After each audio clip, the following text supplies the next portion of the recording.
22 स्वातंत्र्य केल्यानंतर त्या दिवसापासून मी एकमेव आमदार होतो महाराष्ट्रातला बोलणारा युतीतला, की फार दिवस राहणार नाही, कारण की राष्ट्रपतीची सत्तेशिवाय राहू शकत नाही. पाण्यात मासा बाहेर काढल्यावर जसं होतं तसं होतं आणि वर्षात आलंच ते.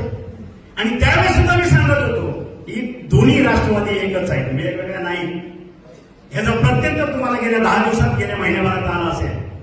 कुणाला पटवून न पटवू, जी माझी मतं आहेत ती आहेत. आणि मग एवढा आकाश कशासाठी? कुणाचं हिंदुत्व स्वीकारलं का ते? स्वीकारलं का समोरच्याने हिंदुत्व?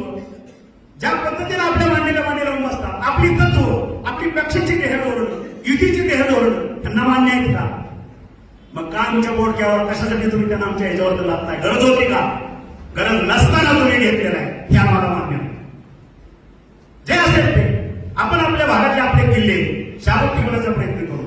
यांना जे अपेक्षित होतं की आता सावंत येणार नाही, त्याच्यामुळे आपली मजा आहे, सगळं धू इथून. पण ज्या कार्यकर्त्यांनी माझ्या